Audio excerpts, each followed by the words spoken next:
रोज सकाळी उठल्यावर आरशासमोर उभा राहणं हा तुमच्यासाठी आनंदाचा क्षण असतो की भीतीचा? जेव्हा तुम्ही केसांमधून हात फिरवता आणि बोटांच्या फटीमध्ये 5-10 केस अडकून येतात, तेव्हा काळजात घस होते ना? आपण विचार करतो, "अरे, कालच तर मी एवढं महागडं तेल आणून लावलंय, तरीही हे असं का होतंय?" तुम्ही कधी नोटीस केलं आहे का, की जितकं जास्त तुम्ही केसांची काळजी घेता, जितकी नवीन-नवीन तेल बदलून बघता, तितकेच तुमचे केस जास्त गळायला लागतात आणि हळू-हळू डोक्याचा मधला भाग म्हणजे स्कॅल्प देखील दिसायला लागतो.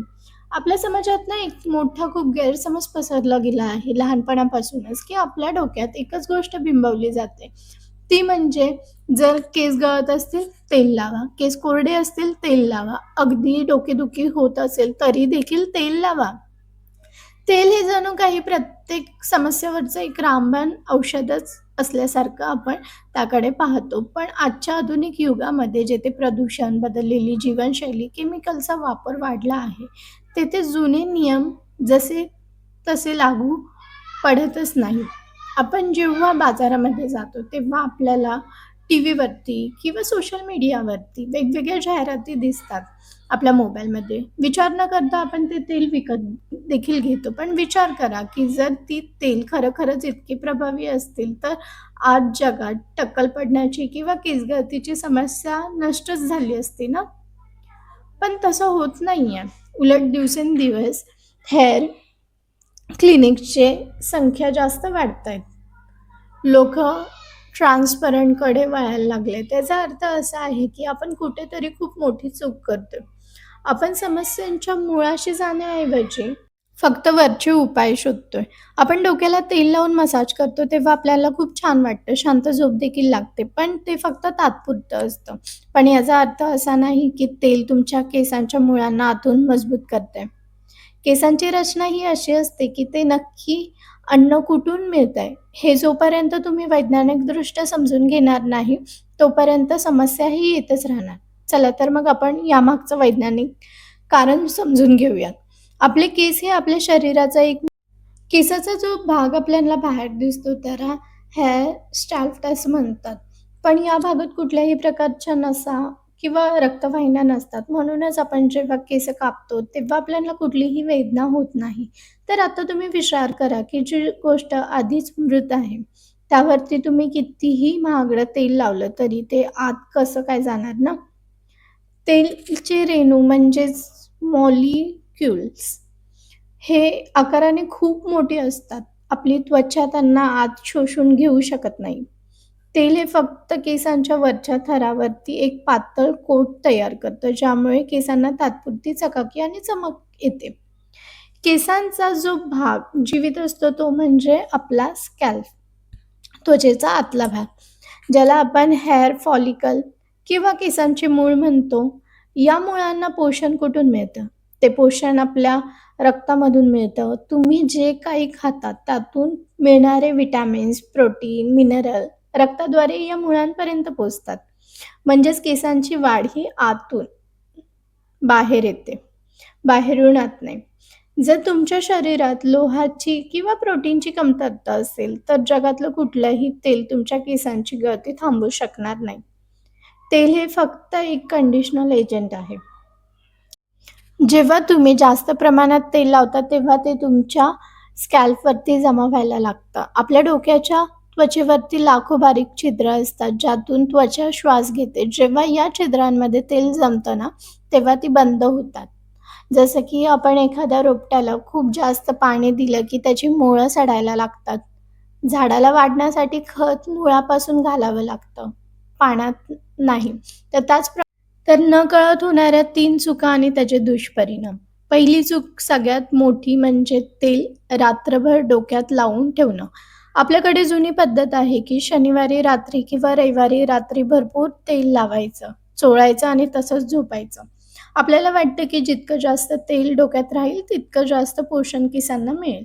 पण आजच्या काळातील प्रदूषणाचा आपण विचारच करत नाही.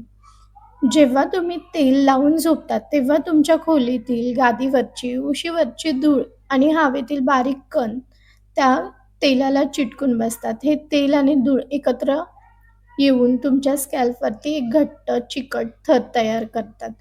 तर यामुळे फंगस देखील होऊ शकतात.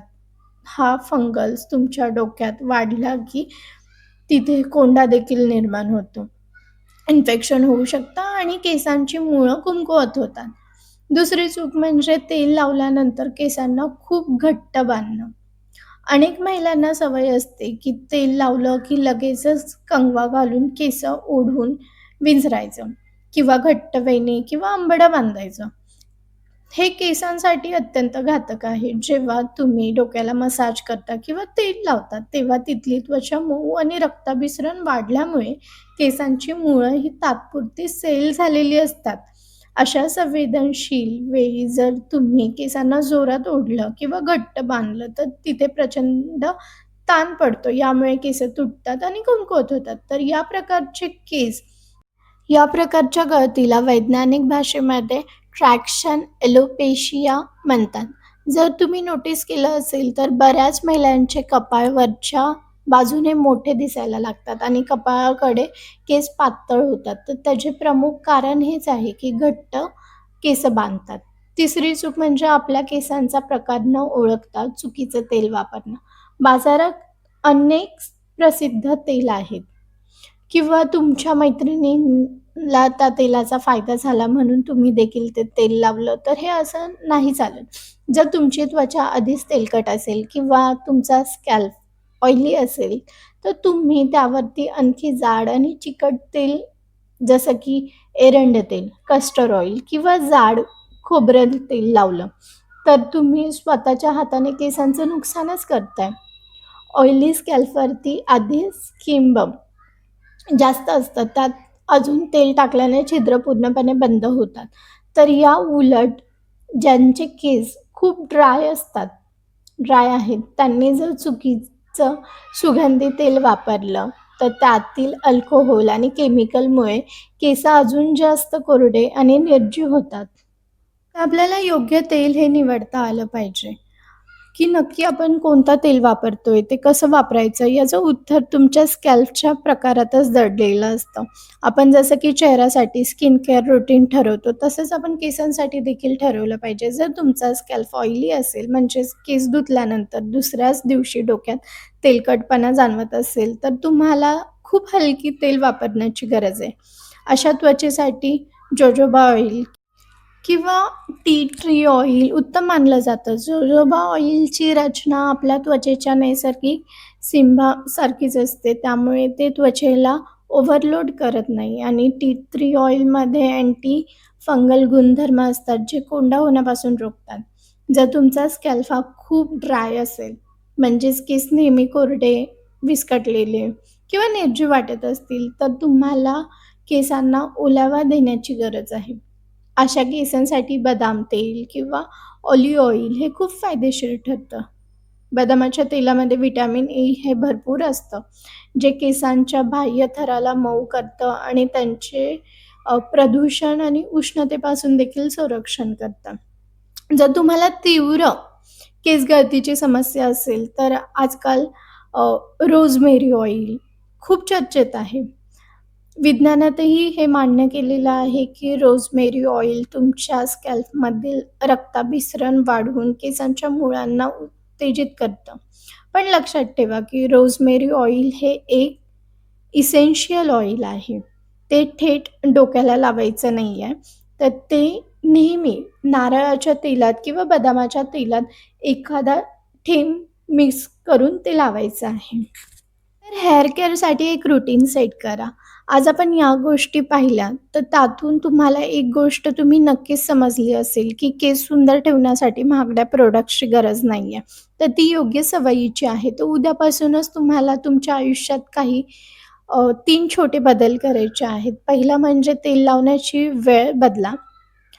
तेल कधीही रात्री लावू नका. जेव्हा तुम्हाला केस धुवायचे असतील, त्याच्या फक्त 2-3 तास आधी हलक्या हाताने तेल लावून मसाज करा. दुसरा बदल म्हणजे तेल लावताना कधीही नखांनी डोके खाजवू नका किंवा जोरात चोळू नका.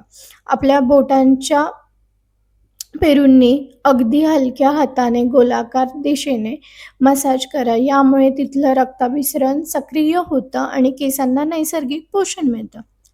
तिसरा बदल, तुमच्या आहारावरती लक्ष द्या. जसं की आधी म्हटलं, की केस हे तुमच्या आरोग्याचा आरसा आहे. जर तुम्ही रोज फास्ट फूड खात असाल, शरीरात पाणी कमी असेल किंवा पुरेशी झोप नसेल, तर जगातलं कोणतीही ट्रीटमेंट काम करणार नाही. आहारात रोज अंडी, कडधान्य, मोड आलेले, डाळी, पनीर यासारखे प्रोटीनचे स्तोत्र ठेवा. सुकामेवा, हिरव्या पालेभाज्या आणि पुरेसे पाणी प्या. जेव्हा तुमचं शरीर आतून तृप्त असेल, तेव्हा त्याचे तेज तुमच्या केसावरती आणि चेहऱ्यावरती स्वतःहून दिसेल. स्वतःवरती विश्वास ठेवा. स्वतःच्या नैसर्गिक केसावरती प्रेम करा. आणि हा व्हिडिओ बघून इथेच सोडू नका. जर तुम्हाला वाटत असेल, की या माहितीमुळे तुमच्या ज्ञानामध्ये थोडीफार भर पडली आहे, तर हा व्हिडिओ आत्ताच सेव्ह करून ठेवा, जेणेकरून तुम्हाला ह्या रूटीन लक्षात राहतील आणि त्याचा फायदा होईल. आणि तुमच्या त्या प्रत्येक मैत्रिणीला शेअर करा. जी बोलते तेल लावून ही केस गळती ही काही थांबतच नाही. कारण की तुमची एक छोटीशी शेअर केलेली माहिती कोणाची तरी चिंता दूर करू शकते. तर आजपासूनच या छोट्या गोष्टी बदला, स्वतःला वेळ द्या आणि बघा तुमच्या केसांमध्ये कसा सकारात्मक फरक पडतोय. आणि जर चॅनलवरती नवीन असाल तर चॅनलला सबस्क्राईब करायला विसरू नका, जेणेकरून अशीच उपयुक्त माहिती तुम्हाला मिळत राहील. आपण लवकरच भेटूया अशाच काही नवीन माहितीसह पुढच्या व्हिडिओमध्ये.